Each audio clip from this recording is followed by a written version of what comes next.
Boom. We've got fisheye views now. Oh, wow. Yeah. Fancy. Fisheye view right over there. That's a beautiful fisheye view. Oh, nice. I'm not certain that my phone is charging properly, but let's just start off by handing it off to Garrett. He's going to pick our first topic here for the family podcast. Just in case you're tuning in and you don't know who we are, Mark Angelo, Garrett Adkins, Sebastian, and Jara. We don't have last names. No. It's true. No, it's true. I only said Garrett's last name, really. This is true. What shall we talk about today?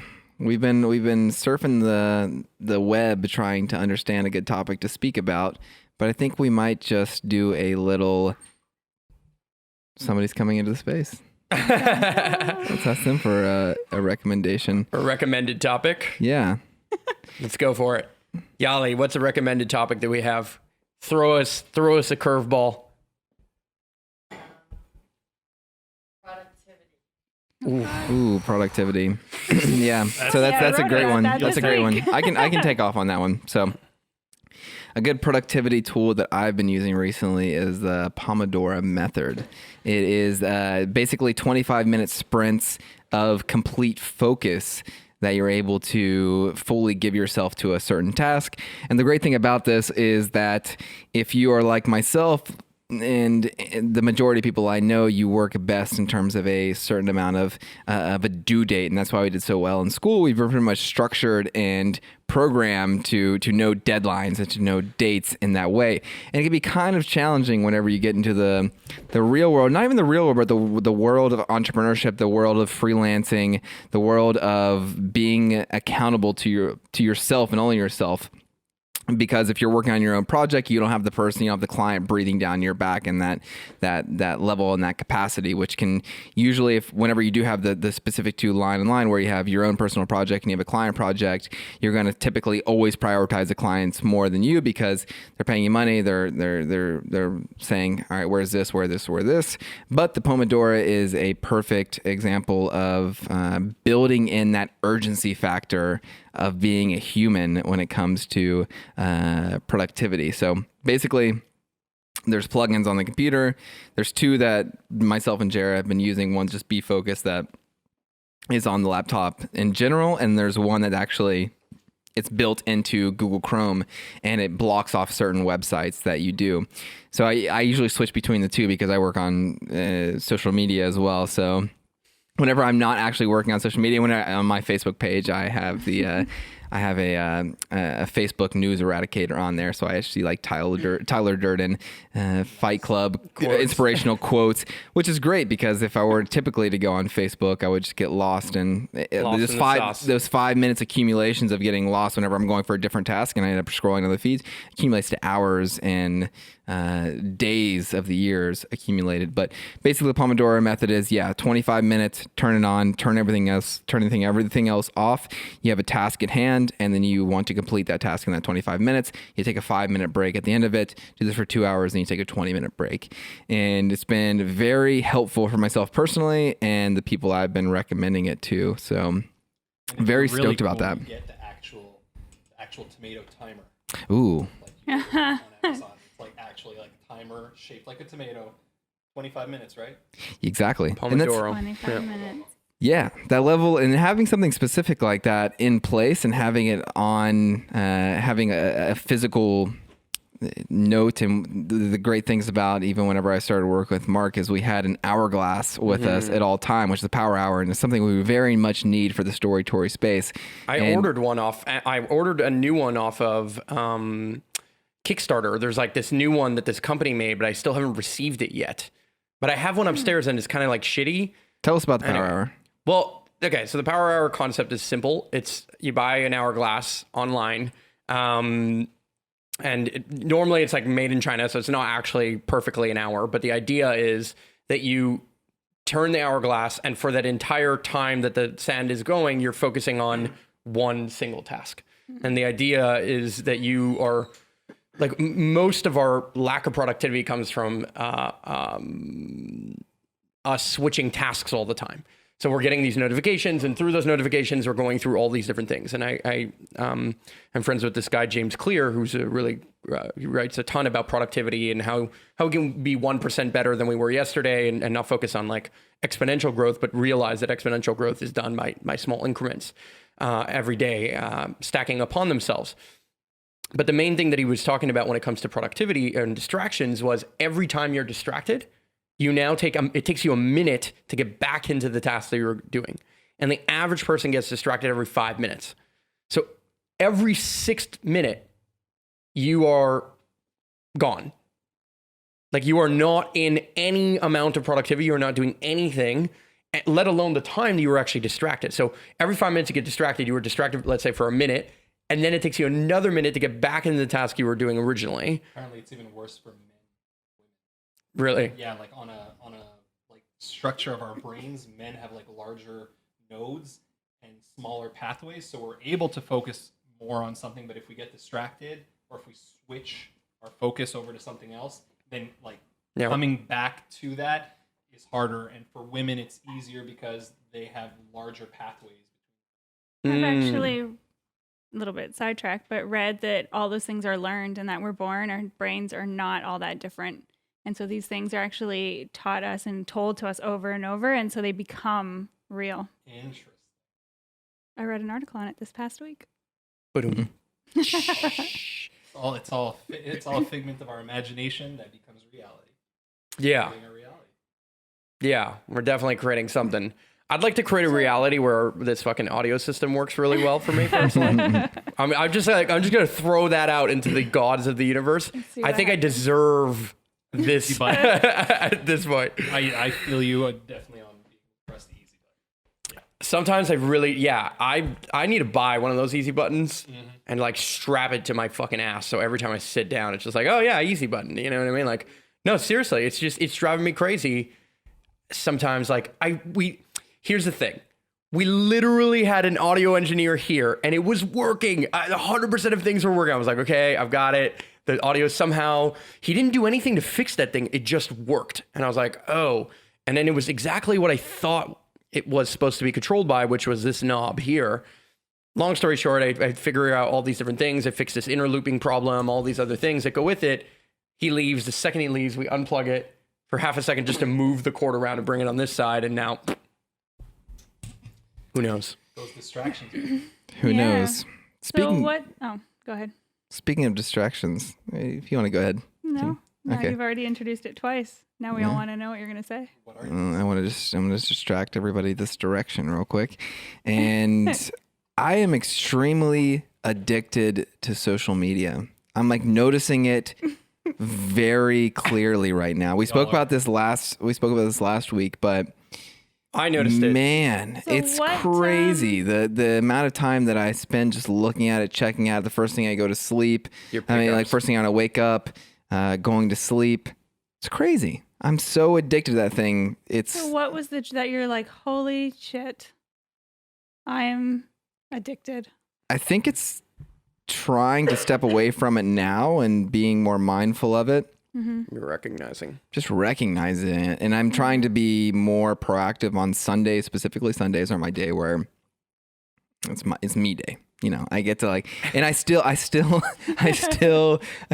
do a bunch of productive things. Pro this. I still do a bunch of productive things, but everything is in flow on Sundays where there's nothing on the schedule and it feels great because I do too. Things flow. I wish every day was Sunday because I feel it's the most productive day I have, but also it's the most creative a day I have. But essentially on those Sundays, I'm trying to be more mindful and just putting my phone away and putting to the side. And I'm noticing that effect on social media. And I don't know what the best answer is quite yet, but it's definitely high on the list of things that I'm continuously thinking of how I can improve.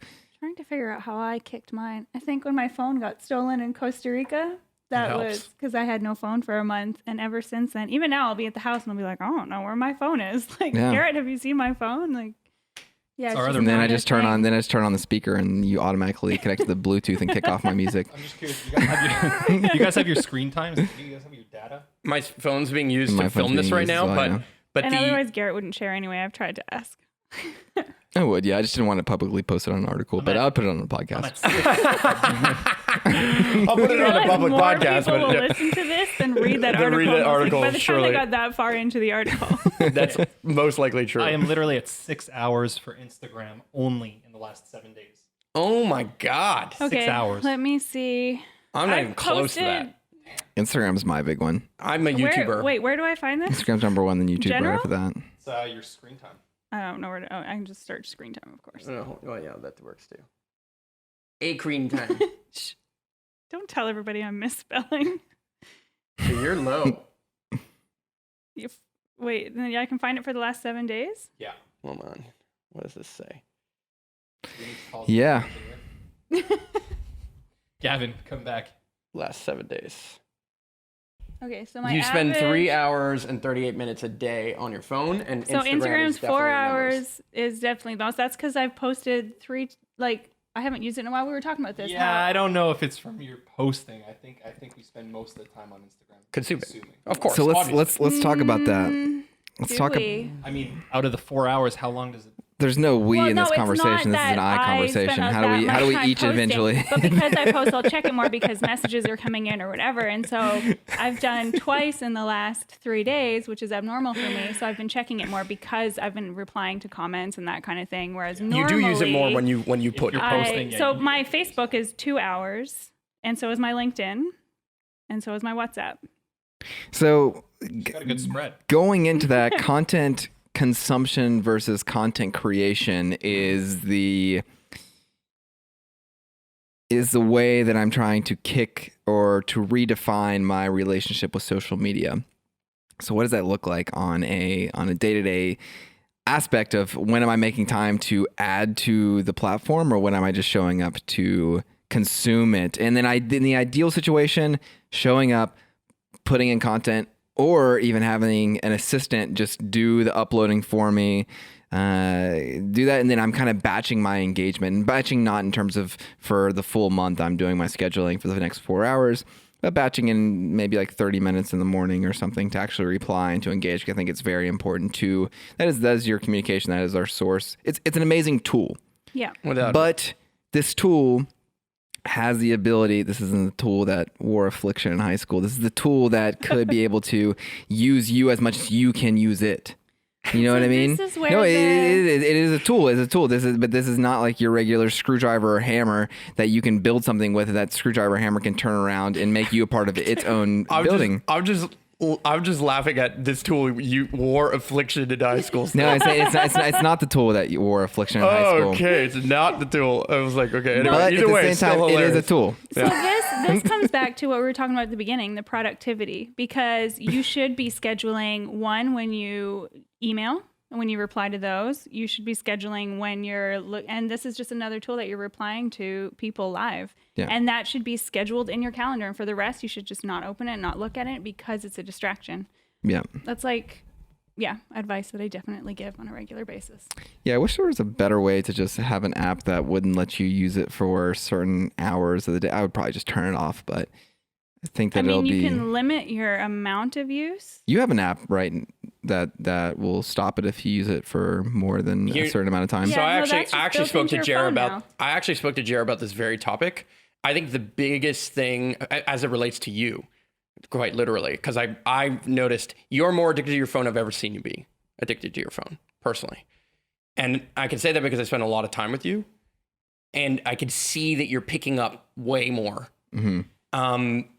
And I've got a particularly interesting vantage point. Quite physically, I can see when people He are looks down on us. No, I can see when people Just get distracted. give a little tour of the. Yeah. Well, So just like up these very quick. stairs is Mark's desk. Yeah. My desk is upstairs, and then most people who come over tend to work on this desk Behind here us. or on the main table over there. And so but I actually notice more. Very little. I'm paying attention to my own shit. Yeah. But I notice how much people are in their thing or how much they're not, and when that's happening, and it happens to me too, right? It's not a judgment. But I said that one of the things that would remove the amount of time that you would do this is you turn your phone on grayscale. So literally make everything on your Yes. phone gray. Yes. And Tom used to do that. Yes. And when you first came to the Yep. or the mentorship, That's interesting. and it is incredibly Less effective. appealing. It's 100% your less brain appealing. Less stimulating yeah. to the monkey minds we have. Yeah, You're you're- just going crazy. It's doesn't look pretty. There's no point. So now when you're really talking about messaging or doing those things, you're not in fact impacted. You can still message, you can still do all the things, but you're not like, your eye doesn't go to the red notification thing all the time, or like you're not constantly in this scenario where you're, That's true. Well, you Yeah. had another interesting observation in that time, which was what did I say in that? time? that it's gotten more since his new phone. Yes, that was the other thing. so the conversation was strictly around me. It was 100%. Yeah, the conversation was about you. Particularly Yeah, around no. you. The Yeah, conversation Jared was gave about- me feedback whenever I sent this self-awareness form that some great questions that that we've been using to send to some of our close connections of where are we most showing up, where are we not showing up enough. And one of the ones that Jared gave me was the fact of as I get down where I'm not showing up fully in our own friendship. And Jared and I are roommates and become very close this summer, very good friends, and spend a lot of time with each other. And one of the things, the feedback she gave me was that I'm known to just pick up my phone in the middle of a conversation. And it's those continual reminders that I'm seeing in myself, and also the very direct feedback from other people of, hey dude, you just, Like, it's, we're talking here. lost. yeah, exactly. And Yeah. we might think we're better multitaskers than we are, but really There's not. no such thing as multitasking. Just jumping back and forth. That's Yeah. time. You're just yeah, exactly. But go ahead. Yeah. What was the second part of the conversation that you all were having?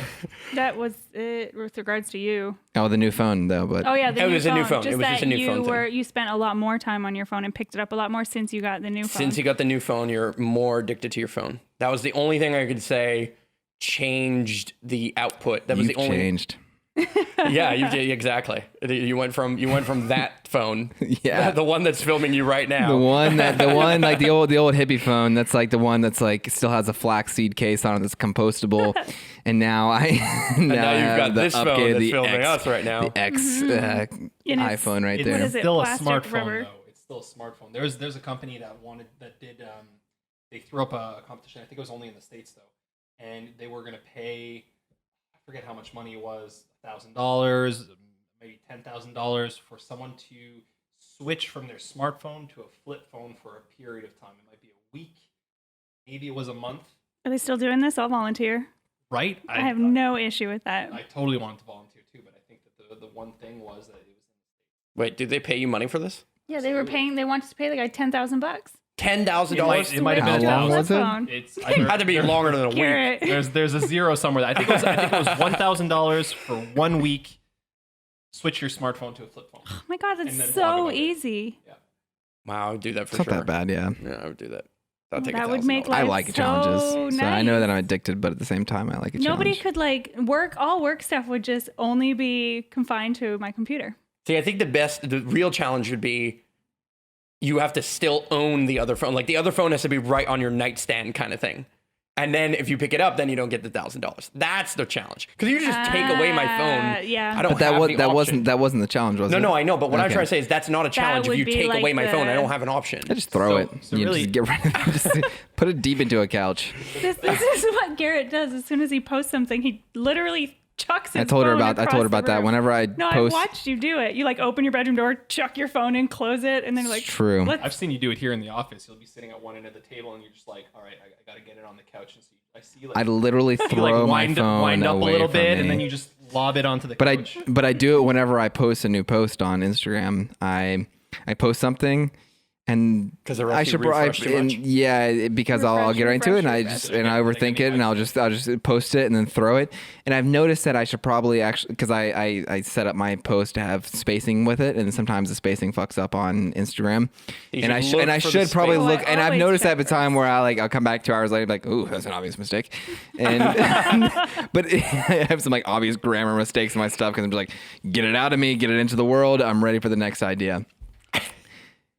So that doesn't come without cost, but at the same time, that is one of the things I do is throw my phone after I post something, or just even literally when I'm trying to work, I'm just like, get away from me. yeah, take my phone. I'm here, tired don't let of me- looking at you.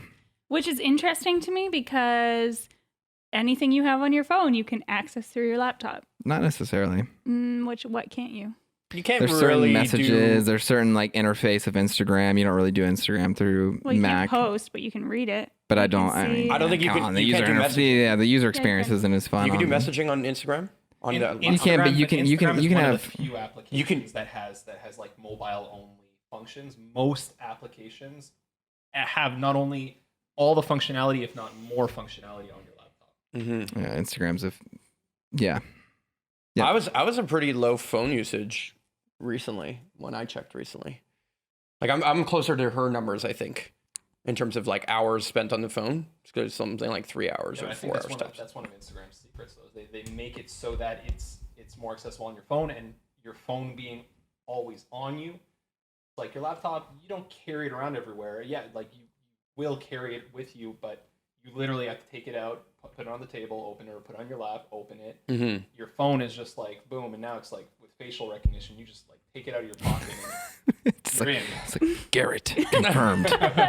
So my phone has started suggesting apps at certain times of day. Have your guys been doing this too? Suggesting apps. Yeah, so I'll wake up and it'd be like, check the weather. And then the app I always use to check the weather is just there. Or on Tuesdays and Thursdays, I have a note in my thing called morning workout, because 2 mornings during the week and 1 in the weekend, we work out in the morning together. Mm-hmm. And so on Tuesdays and Thursdays, it suggests that I open that particular note in Notepad. And so it started doing this. So it's been really interesting to me to see, I do check the first thing I do in the morning is I check what the weather's going to be that day. And my phone's now actually telling me what my habits It's are. reminding you what your and habits then are. 2 days a week that I work out, which is always a nice reminder. And It's a good I one. think it's reinforcing those habits by bringing consciousness to them, or is it? At least it's not saying take cocaine. Like, I mean, I don't know. It's that, I was just time for you wondering to if your guys consume were your doing drugs, it, man. what your Take another what line. Yeah. your suggested apps were, but maybe I'm the only one that's that predictable with my phone. I think we're more predictable than we like to think. I'm incredibly predictable. I was just why Pick is it any you're day of the week. suggesting? 90% of the time I'll be in this house. Pretty predictable. You know what I mean? I think there's a lot of predictability in all of us. So for what's sure. what's your next steps Predictably forward, irrational. Mark? What's exciting for you to start implementing and start changing that habit? What are you going to be productive Of on leaving? next? Like Not getting even out of the leaving, house? and like what is that goal or what is that habit that you're looking to implement that you already have a date pick out, or you're just continuously thinking about it but haven't implemented it yet? I'm thinking about a lot of things right now. The main thing I'm thinking about is just being I'm saying as many no's as possible, and I'm focusing as much as possible on, am I making video content? Yes or no, period. It is my number one metric on success at this moment, is how much video content am I making on a regular basis.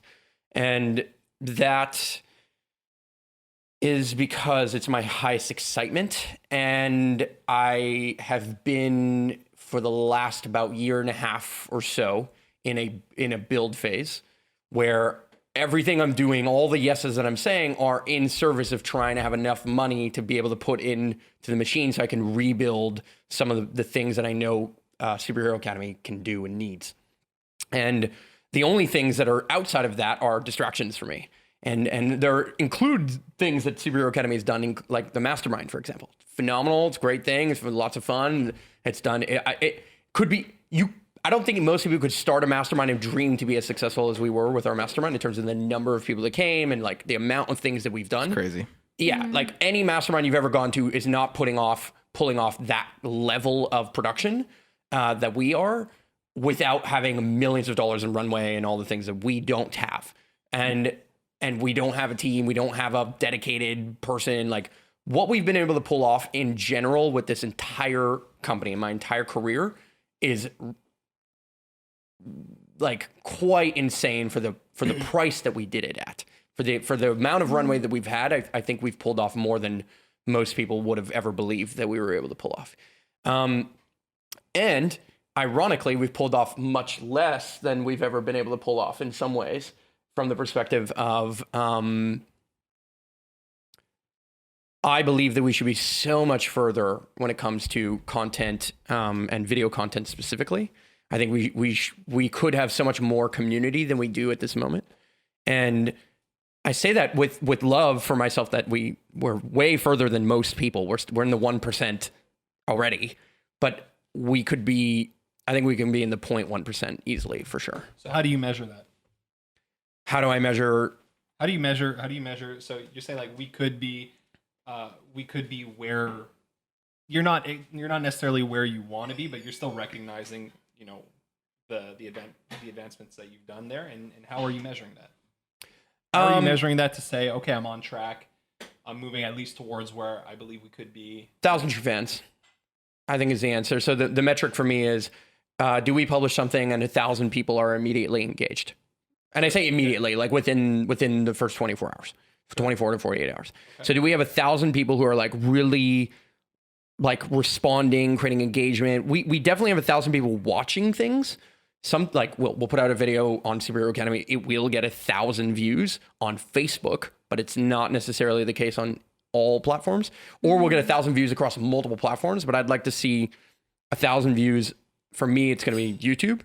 What does that look like? How do we have like real engagement on that front? It's not a metric for me. It's not a metric of how many people are listening beyond that. It's a question of, can I get enough feedback that helps me understand what people really are finding value from me and or Superhero Academy to do, and just to not be in the build phase. I can appreciate everything you're saying because I can see where you would want to be, and I can see your excitement now that you're getting back into the creation. Like when I come into the office now and you're like, oh, I'm creating this, or oh, I did that, or like you're a lot more excited when you speak, whereas 2 months ago, totally. When we're talking about spreadsheets and whatever thing. I mean, I guess my life's in spreadsheets. No, but like financial spreadsheets and no, I like spreadsheets too, but I don't like. I mean, it every they're day. practical. I like them, but I don't want to live in them. But without the build, like now with the team that we have, like it can run on multiple fronts. And without the previous phase, so you're not as far, but you're actually also further because now you can create and everything else will still flow because all the other aspects are being taken care of. Oh, I'm way further than I've ever been. Yeah. I recognize that. Yeah. I fully recognize that I'm much further than I've ever been. The most effective we were at content creation was about 2 years ago, just over 2 years ago, or just under 2 years ago, sorry. Content creation? I think so. What was going on 2 years ago? It's when we went from 4,000 followers to 400,000. What we were doing in that moment. What was that? It was just Garrett and I were really aligned on a bunch of things and we weren't building. It was when I was out of a build phase and I was doing webinars. I was making content. We were making memes at the time. We had a biggest share for share deal push. Our network grew the most. At that moment, we had the most consistency in terms of posting. We were the most present in our posting. Meaning it's like, right now we post every day, but Garrett and I are not necessarily, like right now we are, but like 2 months ago, 3 months ago, wasn't really Garrett or me doing it. It was a system of things that were just kind of in place, right? And Garrett was managing those elements, but we weren't there. Like keeping the system alive because it's a lot harder to build up a page after you let it die. So it's important to have somebody, because we were really deep in the mastermind. We were deep in building some other things. Yeah. So we were still having the drum beat going. It was still showing up in that way, but it didn't feel like the true essence was there. And now we're getting back to that. So and when it comes to like the content we're sharing, the messages, we have much more of a touch in the pulse of what's happening at this moment when it comes to the content creation, the content distribution, and the enthusiasm first and foremost. And I'm a big believer when it comes to the energetics of how you're showing up in that way, and law of attraction when it comes to like where your mind's at and that direction of it. So we just weren't fully paying attention to it, and now we're much more in a place of thinking about this more consistently and like really just like keeping on every single post that's going out and really getting excited about the results and really going back in that geeking out phase, which does have unexplainable, or maybe it's metaphysics, I don't know, it does have explainable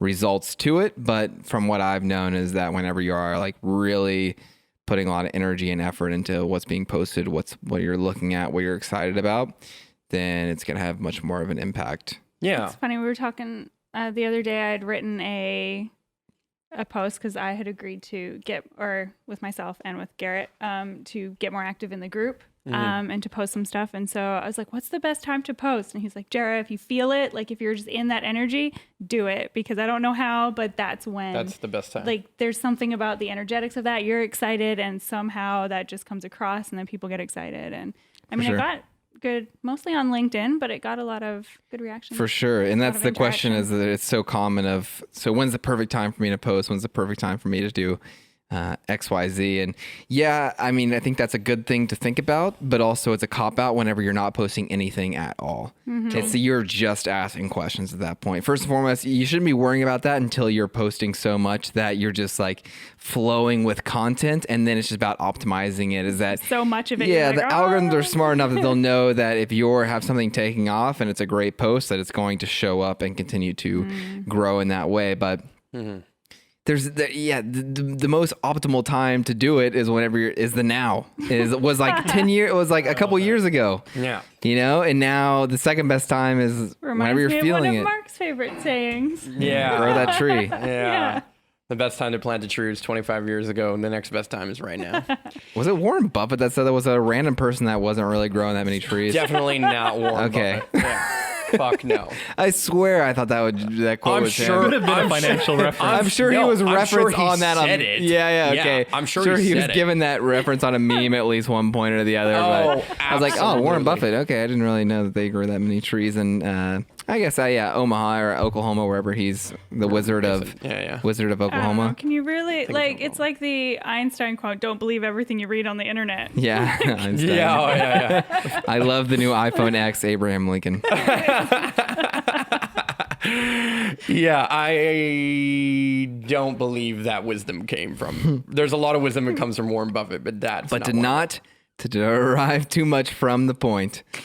Post when you're feeling it. Yeah, just do something now. You know, don't overthink the process. Whenever you're at that level of consistency, which doesn't come for most people until 2 to 5 years after really sticking to something, where it's like, okay, how can I optimize this even more?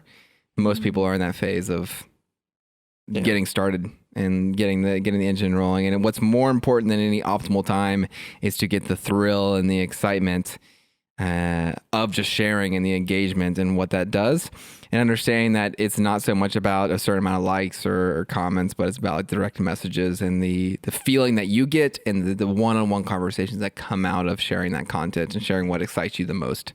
I think hearing that, something comes to me in terms of, you know, what the science behind that, at least what I can decipher from that, is that when you're in that energetic and when you're present with that, people resonate with that. It's that authenticity that people search for on social media. And as soon as you start waiting, you start thinking about it, you start, analyzing it, it completely loses that energy. You're trying to like edit your post so that it just perfect, or start doubting it. Yeah, exactly.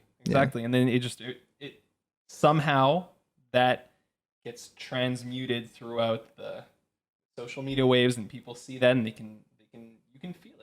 You can feel it when it's not something that's authentic. It's like walking down the street, you just got your head high. Yeah, there's something about the way that you show up in that way, and I think that it's even it's deep within all of us when it comes to an unconscious level of seeing somebody and knowing if they're confident with it or they're feeling in that moment.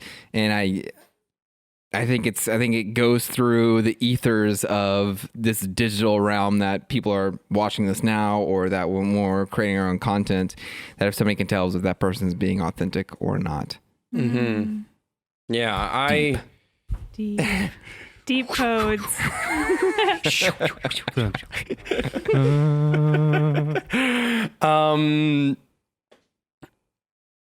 Yeah, it's weird to think about like the ebbs and flows of all of these things. But one of the things I notice, speaking of timing and all these things, one of the things I notice is every time in summer, like right around now, I feel like people are so like flaky. Like, you know what I mean? Like, there's no, I mean that. Like, I say that. That's like, it's like We're there's like talking about like, let's grab a coffee, and then last minute they're like, no, or with work, or like what area? Like for example, I'll give you an example. Like beginning of Q3. Their skin's dry. They've had No, Jara. No. That too, I guess. Be specific. Jeez. Quit bringing that up. I'm not talking about time. people's skin. Moisturize. No. All right, Mark, please continue. Sorry. Yeah. What do you mean by flaky? People are flaky. Go on. No, well, like, okay, so an example is like at this time of year, the ad budget is the lowest ever. So the CPM, the amount of money that you can make at this time of year is generally the lowest ever, unless you're in the tourism. There's a reason for that though. Even so, when I was working in the bank, you never hosted like important meetings in the end of July, beginning of August, or August and the whole month of August was just meh. And that makes a ton of sense, particularly in Europe, where everyone takes off in August. Even so, the other day, remember nice. We were like, "Hey, is it a holiday?" It was a Monday, and then we went to one of our favorite coffee shops to work from. And I went in and I asked the guy, I was like, is it a holiday? And he's like, no, you would think so, wouldn't it? But in Montreal, apparently, in the end of July, everybody just fucks off. And then it's like they're all gone. It's the same. It's a European It's called Montreal. Yeah, right now in Montreal, it's how do you construction holiday. How do you say construction holiday? That's why you don't hear in any a very eloquent French fucks way. off and, yeah. Fuck off.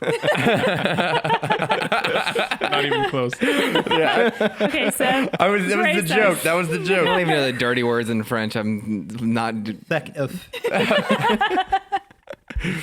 Okay. Anyways, so you were saying when it came to the flakiness, season. I am curious where you were going with that. Well, so the idea is like, I'm a guy. I'm a storyteller, which is another way of saying I do sales. Marketer, yeah. Yeah, I mean, marketer, storyteller, sales. I have a buy now button at the end of my story. It just takes forever. Like at this time of year, every decision, it's like, oh, well, let's just schedule a meeting for the next meeting.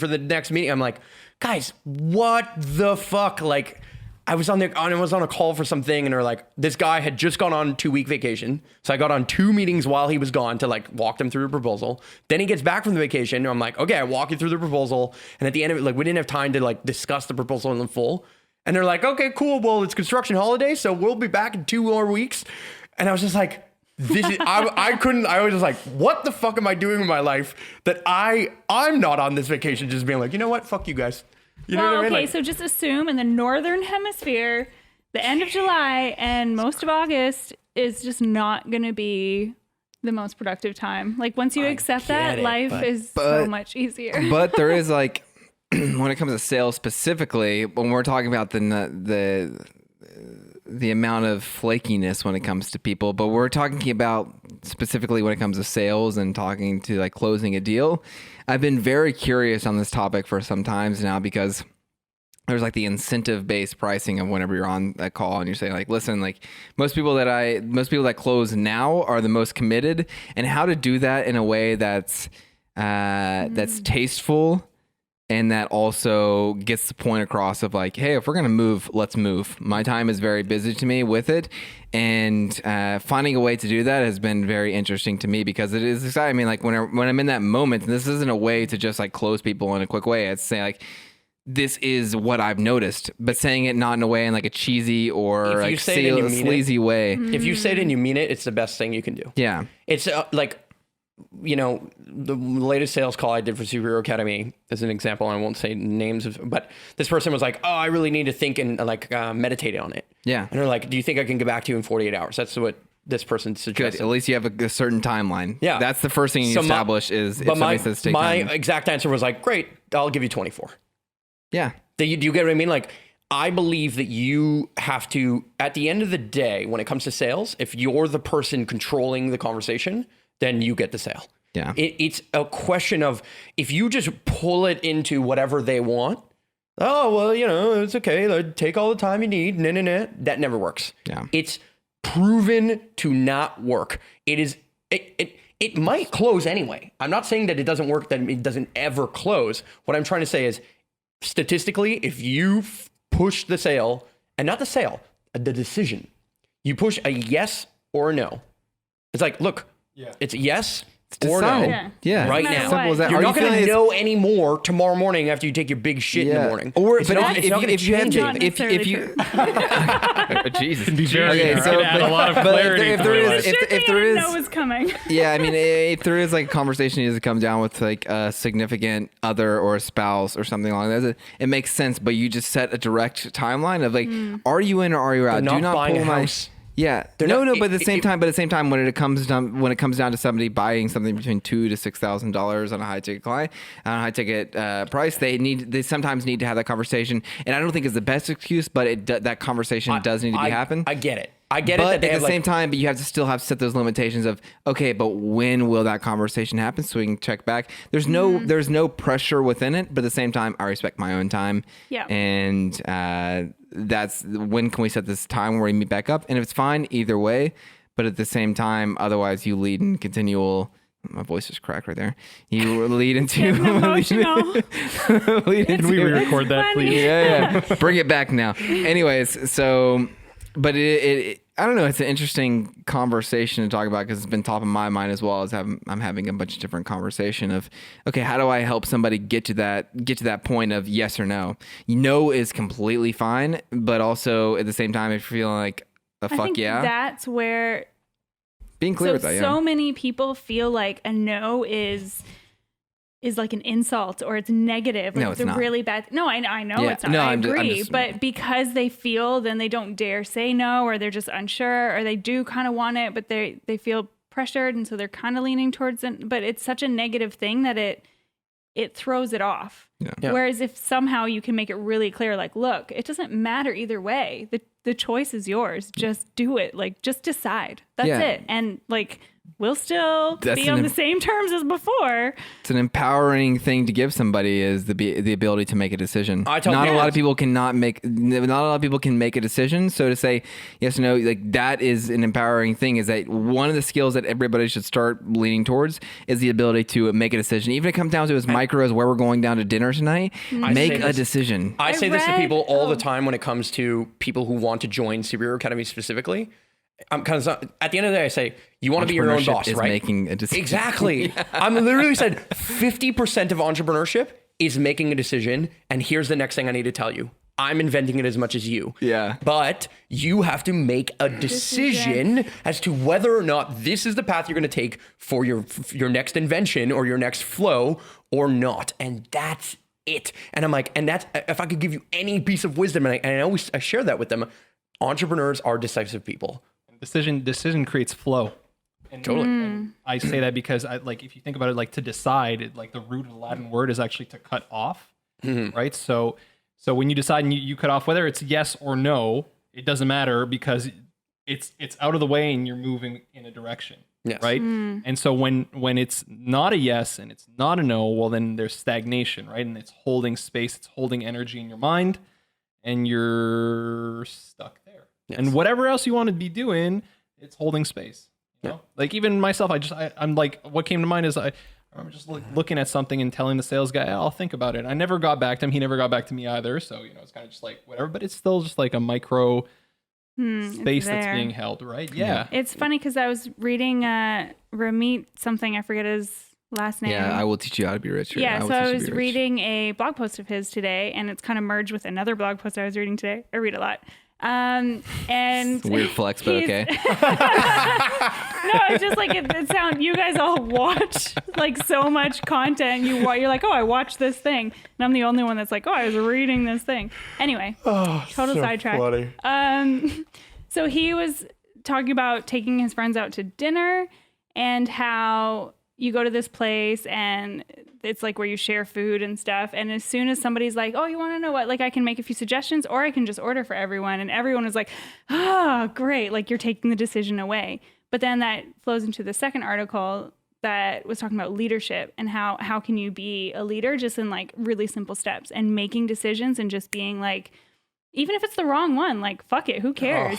You're making that decision and people are just relieved to be able to just follow and not Yeah. have to make that decision. We talked about this the other day when it came to you and I having our one-on-one meetings weekly when it comes to accelerating our businesses is the decision of, it's like one of the, I have these like little notes and quotes along the way that I like having these conversations. And one of them was that the difference between a failing entrepreneur and a successful entrepreneur is the ability to learn as you go, and that if you are hired for that ability and if you are a couple steps ahead of somebody else, a lot of times they just need somebody to make a decision and stick with that and go through with it. And that if that confidence of that's what makes a successful entrepreneur, a successful freelancer, is to make a decision with the best possible knowledge that you have, stick with it and see it through. And that's what people need. That alone will pay for your price of consulting or freelance or the job, is to pick something and see it through, because it's not about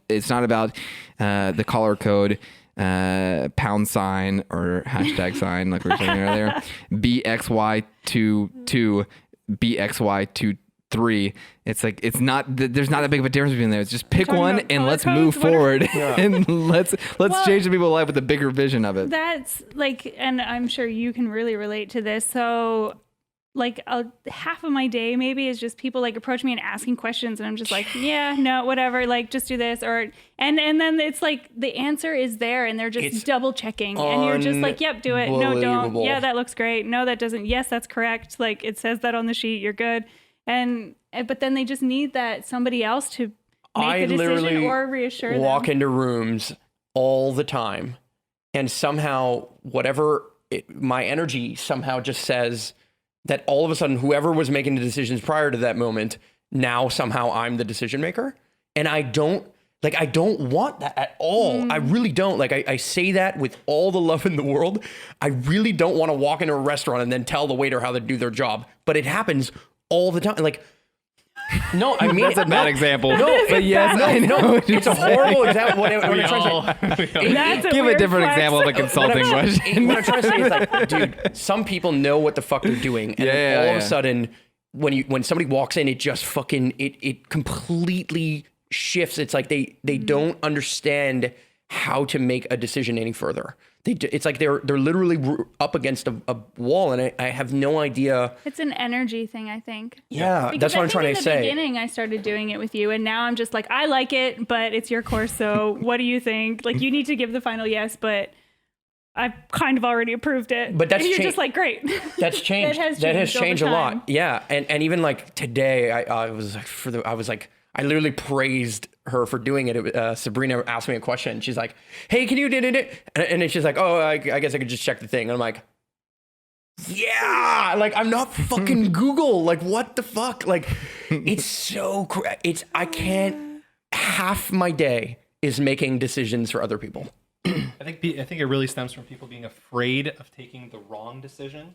Yes. And not realizing that, I think like 9 times out of 10, no matter what decision you take, it's usually adjustable later on. If like you get some new information, you realize that decision really sucked, you can usually course correct and adjust. You know, you place the order for the chicken, and then you realize you really wanted the fish, and you know, most of the time you could actually just get out, go see the waiter, and say, hey, I want the fish. Can I get the fish? He's like, yeah, no problem. He goes to talk to the cook, and they pass the chicken off to somebody else. Yeah. Well, even on like a non-restaurant scale, because I don't know how we got to food just we talked about the waiters. waiter. I've got a boat example, so continue with yours, and I'll give mine boat. next. I'm curious now. I was just gonna say, no matter what, like I posted a really personal thing the other day, and somebody said there's no such thing as a wrong decision. Now, I don't know if I agree with that, but any decision is going to take you somewhere, and you'll either learn from it, or it will be like, either way, it's going to be a good experience because you'll learn from it or you'll benefit from it. Like there's no way to not win. Depends on how you look at it. It's an attitude a great way to thing, think about it. Yeah, there's always a situation to learn with whatever you do, and that there is no failure. It's just a learning opportunity. Exactly. With all of it. If you're able to take that, you're able to take that away from that situation, then it's a win. It's a win in that example. Garrett's reading so many memes in life that he's just got. the shortcut to these fucking. I've been farming memes for some time now. But yeah, humble meme farmer. yeah, just the humble meme But farmer. what's this boat? I want to know about the boat now. I want to hear about the boat. Oh, it's basically when you were saying that it's easy to change course once you are sailing. But think about it, even with a boat, you're going this right direction, you have some speed going, and then you're able just to adjust it. But if you're going at 0 miles an hour, or 0 kilometers an hour for you Canadians here, and you're able to just like turn the wheel left or right, then nothing's going to happen. Yeah. But If you're not moving, it's not going to happen. Yeah, exactly. No decision is the worst decision. It's a decision, but it's the worst decision. But going, I don't know, maybe I should think about that for a little bit. But maybe that's not the right answer. But exactly. Well, no, so this is something that Tim Ferriss says a lot. Is like to Tim. make yeah. I love Tim, yeah. Go continue. To make as many things in your life as routine as possible. Yeah. So you don't have to make a decision because decision fatigue is really a thing. So when it comes to the important ones, you actually Yes. have the energy Yes. to dedicate to them. Yeah. Steve Jobs wearing the same Thing every black day. turtleneck to work, looking like a philosopher ready to take his photo at any time. Well, now it's become folklore. Like that kind of thing is like a folklore in Well, it's the easy one that everybody can comprehend. But I mean, if we like really get down into the nitty gritty, the weeds, everything, it happens across multiple successful people. But Steve Jobs is a very easy one. Mark Zuckerberg is a very easy one of these people who wear the same shit every day. Well, who doesn't love routine? You were the one that was saying you're really predictable. Like No, I you're love here routine. all I'm the not- time. I'm not hating, yeah. love routine. Like, what about you guys? I don't like routine. I'm just kidding. I like routine for that specific reason. The reason of not having to think about it, and also, just literally, again, from a brain perspective, you ever read the book The Power of Habit by Dunham, I think? Anyway, the part of the brain that records habits based on routine uses so much less energy than the part of the brain that's conscious that makes decisions. So it makes life a lot easier when you have a lot of those, when you don't have to make those conscious decisions on a daily basis. You can have that energy for something else. And even if it's not just routine, like even if it's just like going out and having someone else take that decision, like you said, just being like, yeah, you know what, they made the decision. Thank you. I didn't feel like even thinking about it. Yeah. Right. Mm-hmm. It's even like a sales page, something like that. When we're going through the process of building it, I'm running an accelerator right now, and the first 2 weeks the first week was getting adjusted to it, and the second week was all about niche and avatar, and the third week is all about offer and setting up a sales page with it. But if you take the time to really implement those in this week, the next week, then you can focus on having conversations, creating content, and doing what you do best and what most excites you. But you have that foundation in place. So if you can look everything out in a bird's eye view, see what needs to be tackled, set up the foundation, and then you continue just to not be in this place of total airy flow. But yeah, have some concrete results, have some concrete places to send people, as opposed to showing up as a new freelancer or a new designer and being like, oh, just tell me what to do, or I don't really know, just I design. But if you actually have an offer, you actually know what your skill is, you know what you love, you know what your fuck yeahs are, you know what your fuck no's are, then you can show up way more powerfully and find the people who are going to resonate with you. And the people that resonate with you in terms of a client, for that example, then you're going to be able to deliver way better. They're going to be more stoked. You're going to be more stoked. And it's going to continue to lead to a domino effect of I can even verify awesomeness. because I happen to be going through this. What did you call it? A accelerator. I happen to be doing this with Garrett right now.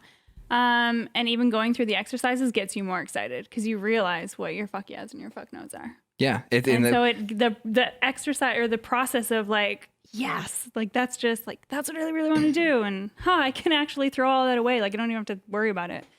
Yeah. It's about the Venn diagram that the two overlap over the two. Mm-hmm. Okay. I finally got it right for the first time. I've given this example like 3 times in the past week, and I keep on saying, what's that one diagram? It's a Venn diagram. Oh, there you go. No, you have like a very alchemical, awesome Venn diagram on there. That's what that is a Venn Triple, diagram. triple 3. I'm talking about 2 circles on this one. Oh, okay. So just kidding. But Yeah, basically alchemically what it's Sorry, distract. I just crack jokes all the time.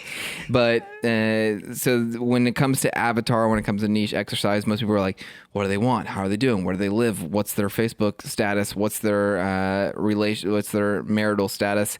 And that's great. And it's great to know what their needs are and what their desired outcomes are. But I think it's also amazing to know where your fuck yeahs are as well. So you can meet it, and you can meet in that Venn diagram in the center, as opposed to just looking to the left. Because there's 8 billion people. I've already said this before in one of the earlier podcasts. There's 8 billion people out there in the world.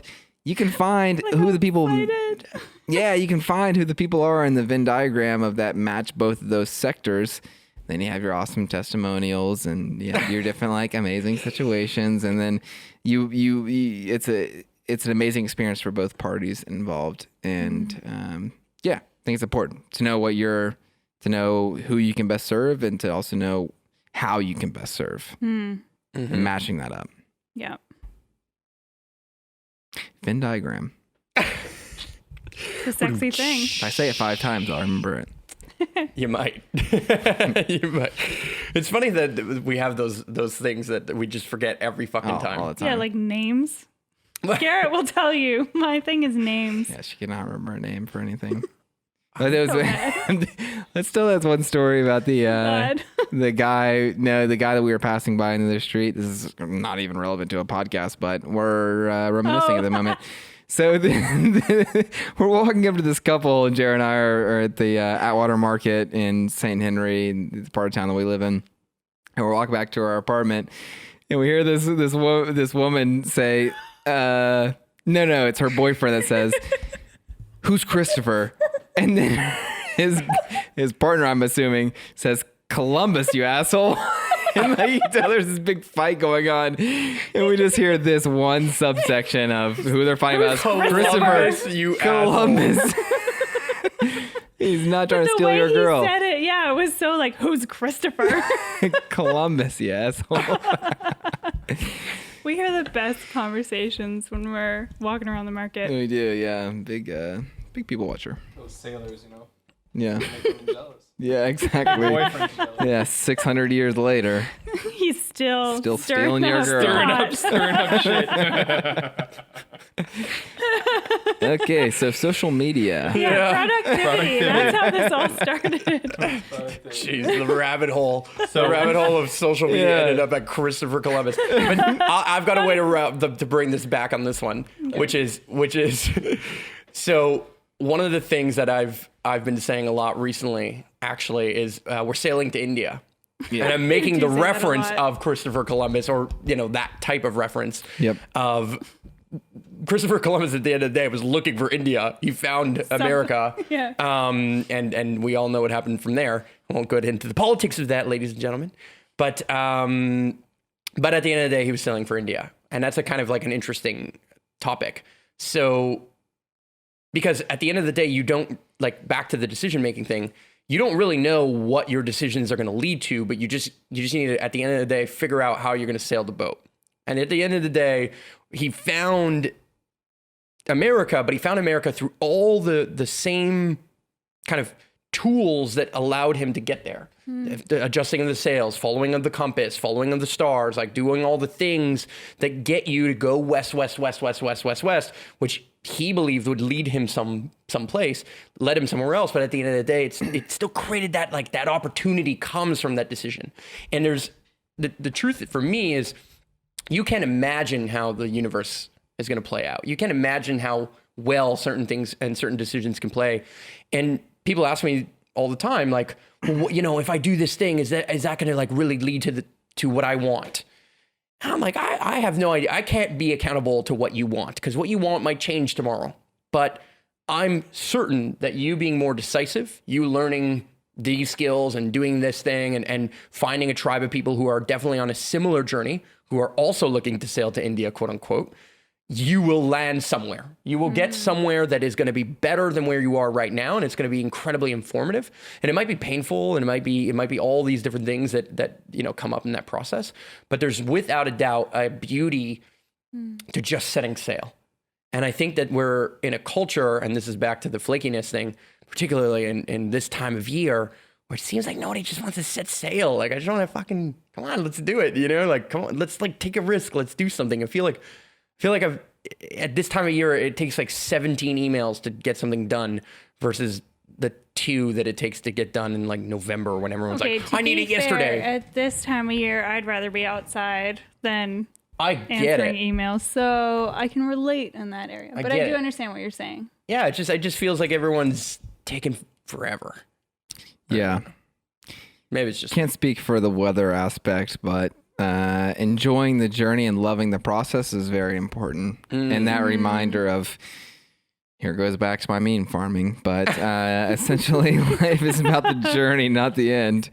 And learning how to love that process and knowing that it's about each one of those steps and that it's about, you're always going to be on to the next thing after you're continuously looking for the finish line. You're never going to find it. At least if you're not, if you're a motivated person that wants to achieve something, and if you're on this path, if you probably found yourself to this podcast, weird flex, but okay. If you're on this podcast and that probably says something around the lines of that you are motivated, you're looking for some sort of change, or you're continuously, you're looking for more education beyond what is available in school. You're inspired, you're stimulated by interesting conversations. And that is something that is a characteristic in individuals, and to respect that, of that it's a part of that process to love and to enjoy it, and also to find celebration within each of those steps. That it's not always about the next thing. But yeah, there is those, we can set sails in a certain direction, but also we can love the camaraderie of battling the waves as we hit the sea. Being in it with other people. Yeah. So I happened to post something yesterday about my past. And in it I wrote, even the worst decision I've ever made and the most pain I've ever inflicted on someone has led to the best decisions I've ever made.